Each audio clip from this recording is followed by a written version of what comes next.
Hey, what do you say we go ahead and wrap up the end of 2023 with a December reading wrap-up? Now, I read a lot of historical romance in December. I mean, I read it anyway. However, I was working on a kind of personal project, which you will, one, probably be able to catch on to over the course of the video, but two, hear more about later in the month. So stay tuned for that, both more immediately right now and later. And the first book of the month, and in that vein, was My American Duchess by Eloisa James.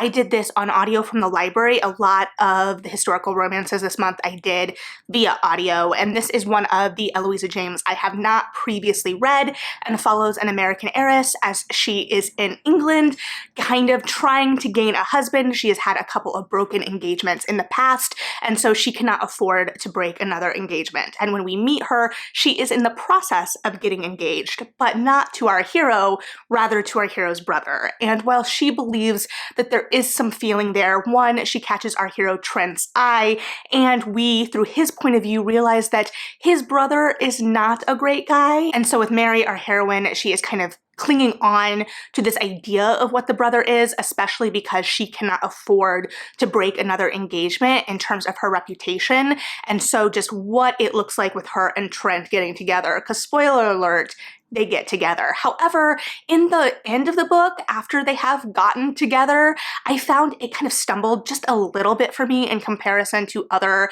Eloisa James books, because Trent, has spent so much energy getting Mary, and then there is this kind of emotional hiccup or a roadblock from him in terms of him like giving her his whole heart that just doesn't seem to sit with the rest of the book when they've overcome all of these obstacles in relation to the brother.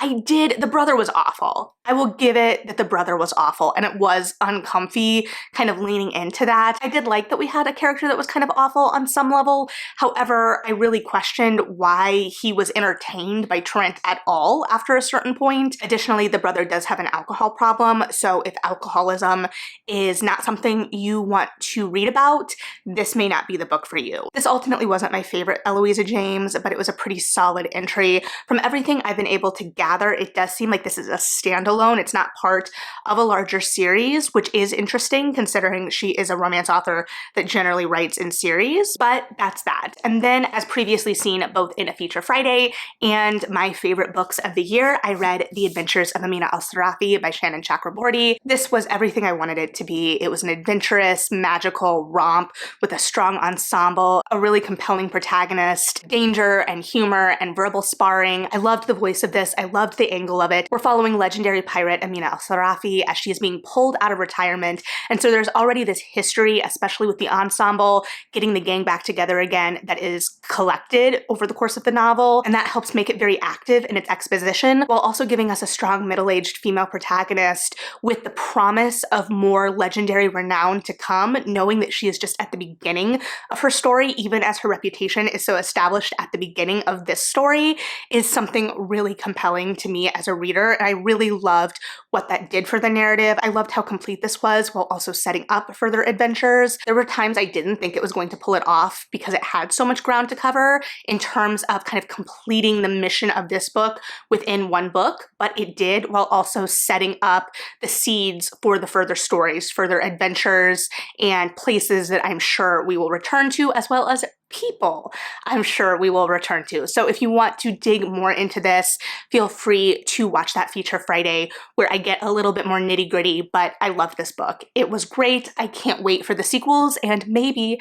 I will do a buddy read with some of my friends for the subsequent books, because this was a favorite for a couple of us this year. If you remember back to Indie Bookstore Day, both me and my friend Emily bought this on Indie Bookstore Day. We both read it this year and absolutely loved it. And then I read Just Wicked Enough by Lorraine Heath. This was my second Heath of the year, but this is a throwback Heath. This came out in 2007, so when I was in high school, and I think that shows a little bit in the writing. This follows our protagonists Kate and Michael, and we start with Michael kind of auctioning himself off to the highest bidder in this room full of American industrialists, and he ends up marrying Kate, who whose father has won this bid. And so he is marrying for money, for the money his estate needs, for the livelihood of the people on the estate. And he has kind of humbled himself in this. And while he has not married Kate for love, as she hopes, he has given her control of a lot of the finances. I do have to wonder if part of the naming of her as Kate in this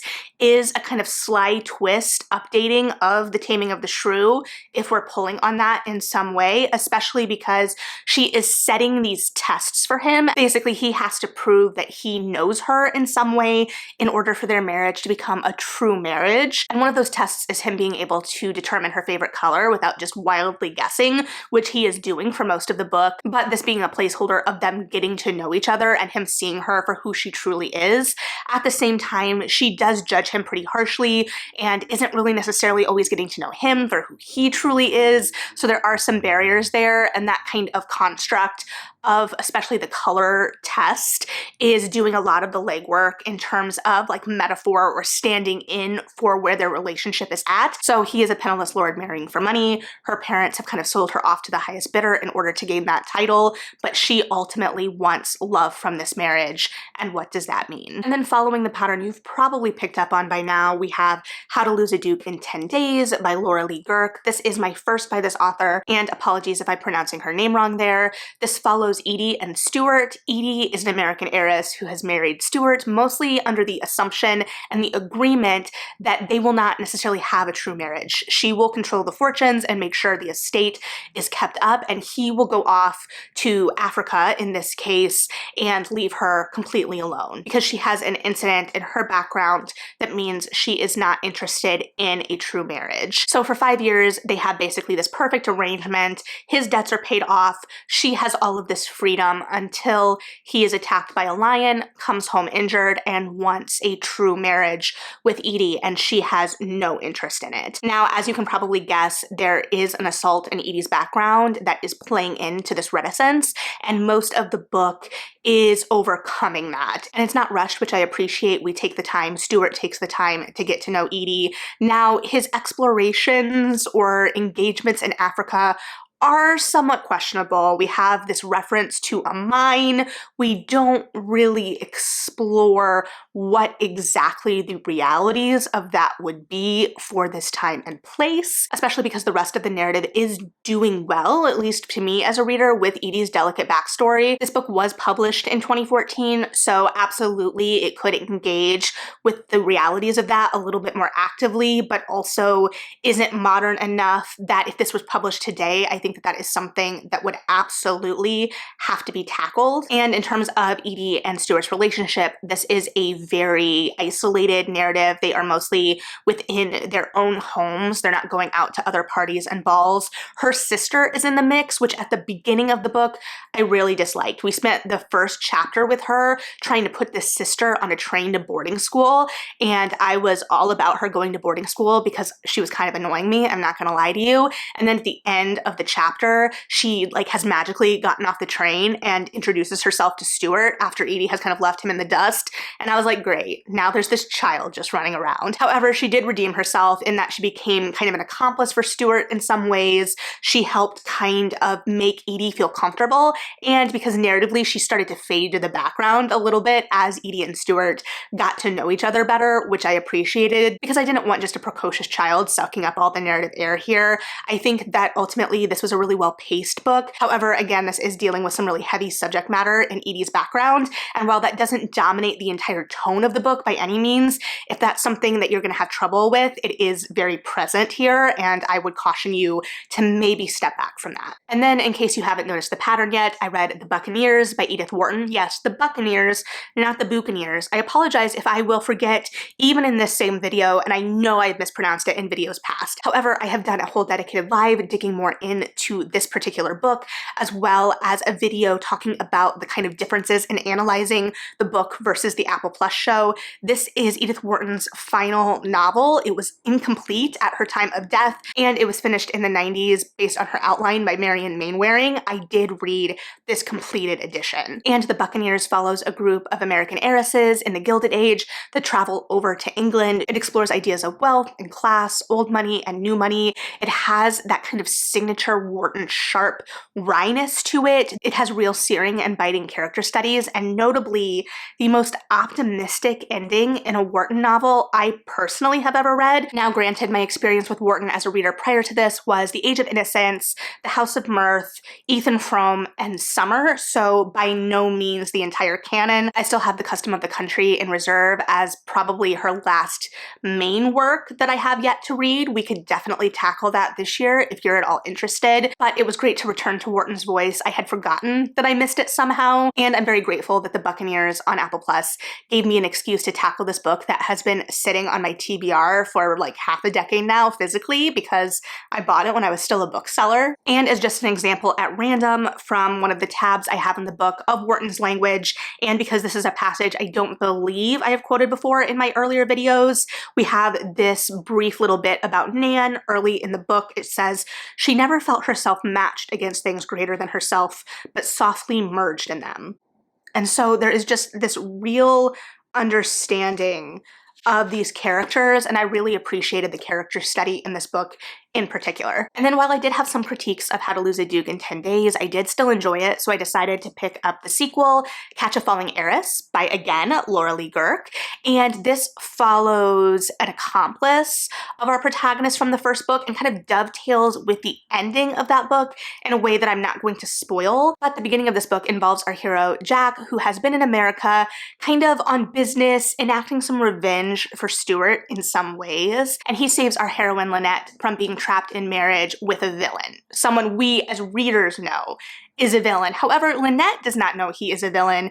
Instead, he is a young gentleman that runs in similar sets as her family in New York society that she has known her entire life, and she thought he was interested in marriage to her, and she was interested in marriage to him, and instead she is caught in a compromising embrace with Jack, who she has no interest in, though her mother very much has an interest in her being married to a British lord. And so now she is compromised. She doesn't have the marriage she wanted. She thought she had previously escaped her mother's matchmaking after having spent a year abroad and not coming back with a titled match, and her father kind of helping her in that. But now she is dodging both this match that her mother is supporting as well as a match her father is forwarding, and she escapes overseas again to try and make a match, this time for herself. However, Jack finds himself very much interested in the match and follows her, and it's all about him trying to win her over. I loved the conceit at the beginning of this idea of a marriage of convenience. I especially love, but this doesn't really go into marriage of convenience territory because Jack ultimately has to win her over and prove himself. And at a certain point, this for me as a reader, something that should have been a lot of fun and I really enjoyed the setup of, became somewhat tedious. It wasn't awful, but it just drug on a little bit too long for my liking. I would have liked us, I think, to have maybe had a sprinkle of that kind of stringing along and then moved into a more marriage of convenience type scenario earlier and worked out some more of the relationship dynamics within that marriage of convenience, because we are guaranteed the happily ever after here. There is that safety to work in. So I don't know. I think this had a lot of really good pieces. I think it just drug out a little too long, unfortunately. And then I read A Rogue's Rules for Seduction by Eva Lee. This is the last in the series that started with The Good Girl's Guide to Rakes, which we talked about before Bridgerton Season 2 dropped, and this is Dominic and Willa's book. And if you remember back to that book, this entire series starts with Dominic leaving Willa at the altar with the help of Willa's brothers. And then in kind of retribution for that, the parents say, you all have to get married in a year's time in order to still get your inheritance. And so we always kind of knew that Dominic and Willa were going to be last, and we always knew that they would find themselves again, especially because Willa had like run off to the continent to kind of escape. We watched Dominic really kind of sulking in the last book, so they were both kind of like angsty and perfectly primed for this reunion that they were forced into in this book, where the brothers kind of force them together at this remote house party, and they both are ready to leave this house party immediately. However, this house party is on an island and a boat is not coming for a while, and so they are forced together. And then we have the forced proximity of them having to interact with each other and having to work out their differences and kind of get to the root of what was the breakdown of their engagement. And what I really appreciated about this book is, yes, it had that pining, it had that angst, it had this second chance that I love, admittedly. However, it also had this real recognition that the characters were not right for each other at the start of the series. And while we as readers didn't really have that insight in the previous books, this book really kind of deepened their characters and showed us that the marriage at that time was being used by both for different reasons of escape, and that they were kind of projecting their own hopes and dreams on the other and not really seeing the other for everything they truly were. And so in this distance and this heartbreak, they've both grown and they're able to come back together and get to know each other better and ultimately fit with each other better. And I thought that that was a really mature look at it, even if there are still some peaks at immaturity, especially at some of the shenanigans that happen at this house party. But I thought that there was a really nice balance there, and I do think the humor of some of the shenanigans at the house party help with the balance of that angst and that kind of heaviness as well. I think it was really well executed. I think it was a wonderful ending to the series, and I think it was a great payoff for everything that we had been building to with the previous two books with this couple as well. And then, as seen in my most recent Feature Friday video, I read Confidence by Raphael Frumkin. This is a kind of satirical look at the American dream and how the American dream may be a pyramid scheme, or at least the fraud at the center of this ultimately hinges on a wellness scam slash pyramid scheme slash maybe cult. There was a frenzy here and a darkly comical voice while also being told through the point of view of one of our con artists, Ezra. And so as readers, we were kind of sympathetic to him in some ways, and we became kind of voyeuristic in the con. But at the end of the day, it kind of illuminates all of the bullshit that is at the heart of a lot of this empty language. If you watch a lot of cult content or anti-scam content, this is definitely going to be for you, especially because it takes that humorous approach to it. Now, we don't get kind of in-depth psychological character studies of our characters here, but I think that that is very intentional and kind of mirrors the kind of archetypes we see behind a lot of these scams in the real world, while also heightening things a little bit, but also how heightened are they really? So if you want a further exploration of this, again, check out the Feature Friday. And then finally, coming in under the wire, both Confidence and this next book were finished on the 31st. We have The Heiress Gets a Duke by Harper St. George, which fits into the theme of a lot of the other romances I read this month, and is also the start of a series that I bought, I believe the fourth one in earlier this year, so I needed to read the previous books as well. So this follows August, an American heiress, as she is in London after the marriage of one of her best friends to a much older lord, and that is not a particularly happy marriage in a way that reflects one of the relationships in the Buccaneers, the book, more than the show.